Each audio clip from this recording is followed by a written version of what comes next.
primeiro take.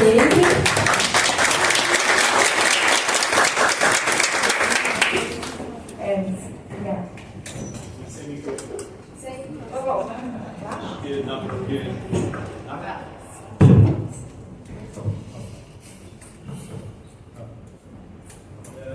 Nós fizemos na ETA um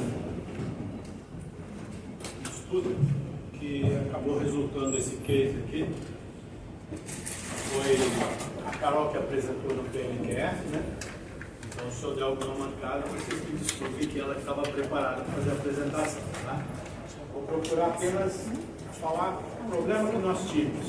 Não vou passar todos os detalhes de como ele foi apresentado no PNQF. Então, aqui são algumas coisas referenciais que nós temos. São algumas coisas feitas. Vamos direto ao problema. O que nós tínhamos lá e como que isso impactava dentro da nossa operação.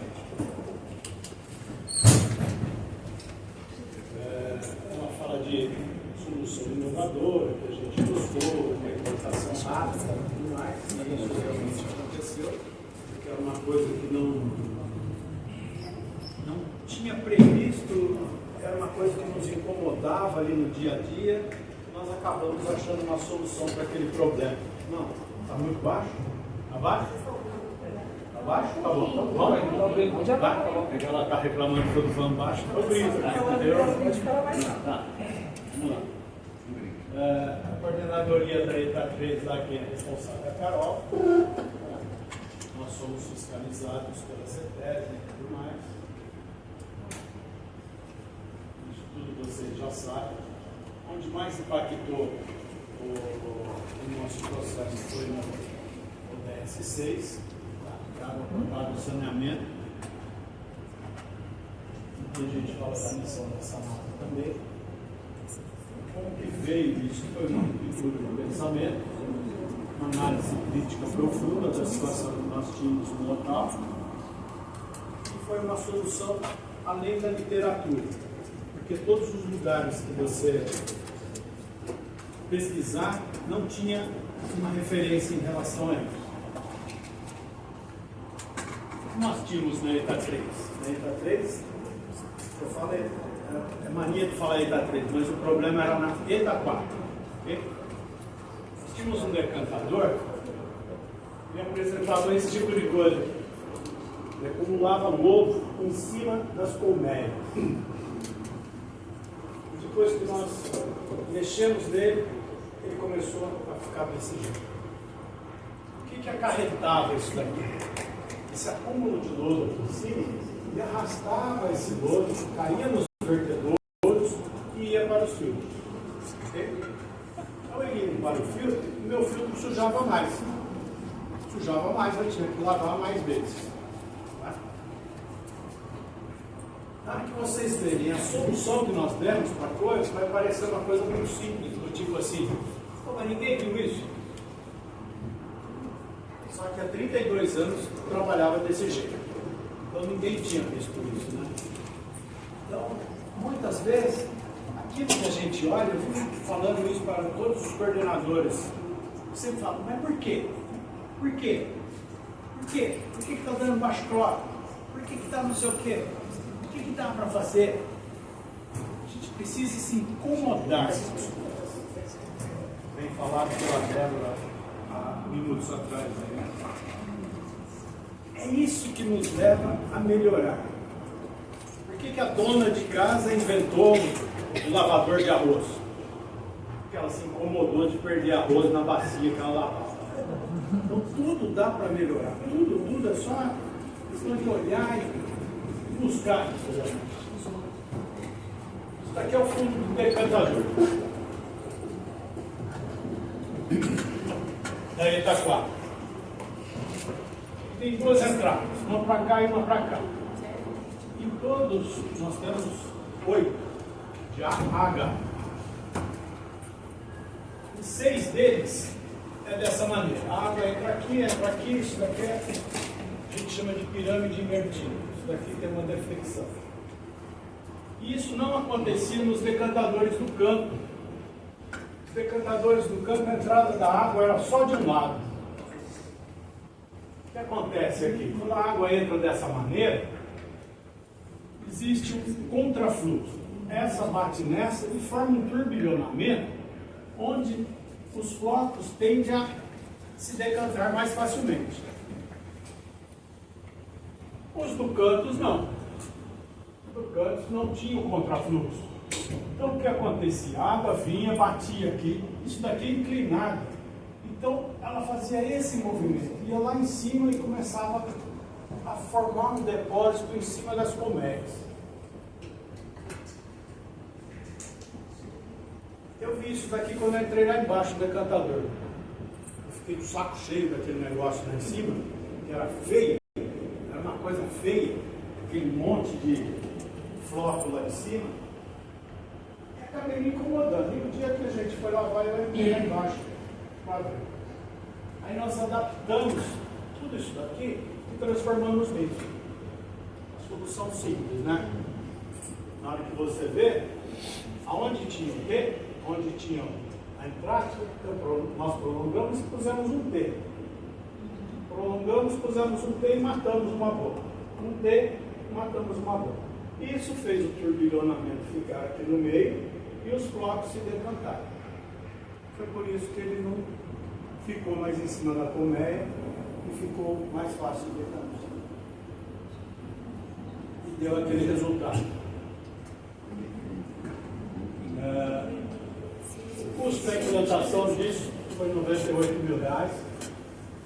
Ele teve a participação da gerência, que ninguém mais nada sozinho, então a gerência de manutenção acabou fazendo todo o serviço com terceirizados e tudo mais. Isso daqui, quando ela coloca padrões aqui, ela acabou montando essa apresentação, a Carol. O que significa esse gasto? Um gasto muito pouco. São 54 minutos de adução de água bruta, baixíssimo custo de manutenção. A hora que a gente pensa, eu lavava um filtro a cada 24 horas e hoje a gente lava um filtro a cada 40 horas. Tá? Então impactou muito realmente esse tipo de coisa que nós conseguimos fazer. Essa solução que nós achamos aí, tiramos da mão. Economia de energia, que aquele turbo lá da ETA 3 e 4 gasta com energia violenta. Mendes está aqui, bom nisso, né, Mendes? Que lá consome energia violenta. É água que consome, é água que vai lá para retornar para a ETA. Então, tudo isso para a economia. Redução de acionamento de equipamentos de ventilação, bombas de recalque, de água de lavagem, que tudo vai lá para baixo, depois retorna para ele. Produtos químicos com a menor necessidade de recursos hídricos aí. Liderança feminina, Carol teve grande participação nisso. A equipe da ETA é formada aí de 38 profissionais, manutenção especializada.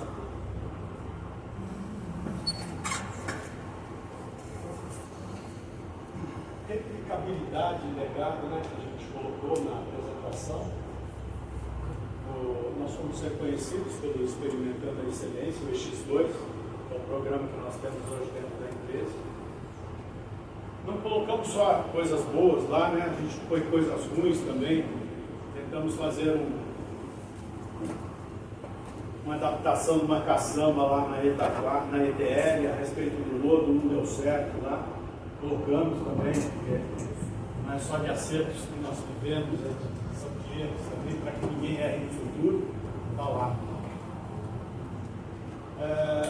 Essa organização, educação e disseminação do conhecimento que a gente acabou apresentando esse trabalho no PNQS. E realmente quem tem um decantador deve ter, não sei quantos decantadores desse tipo tem no Brasil, mas todos eles devem enfrentar isso, com certeza. Porque se o fluxo estiver de um lado só, é isso que vai acontecer com a água.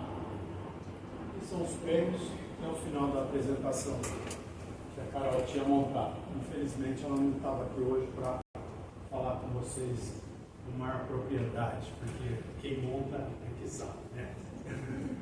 Mas é isso.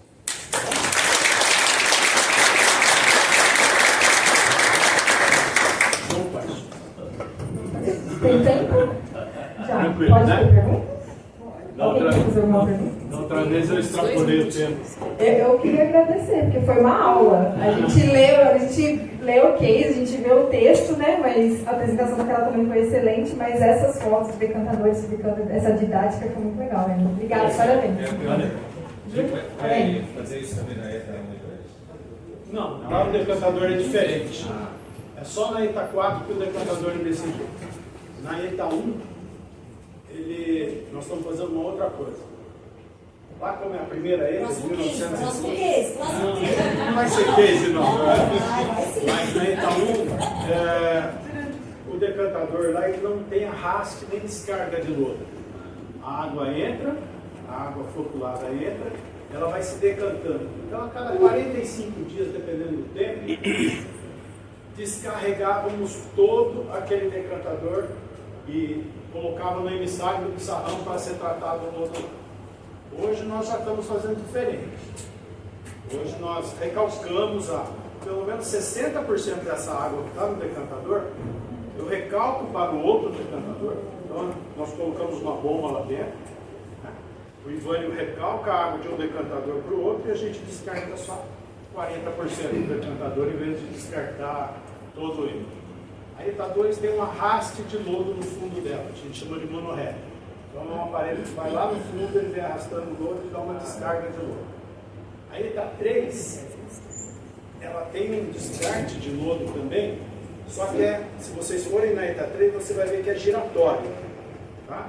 O fundo dele é mais ou menos assim, aí acaba arrastando e tem uma descarga de lodo ali que você regula quanto tempo você quer que descarregue. 5 minutos a cada 2 horas, entendeu? Você regula conforme a fluidez do carro. Já a ETA 4 é desse jeito.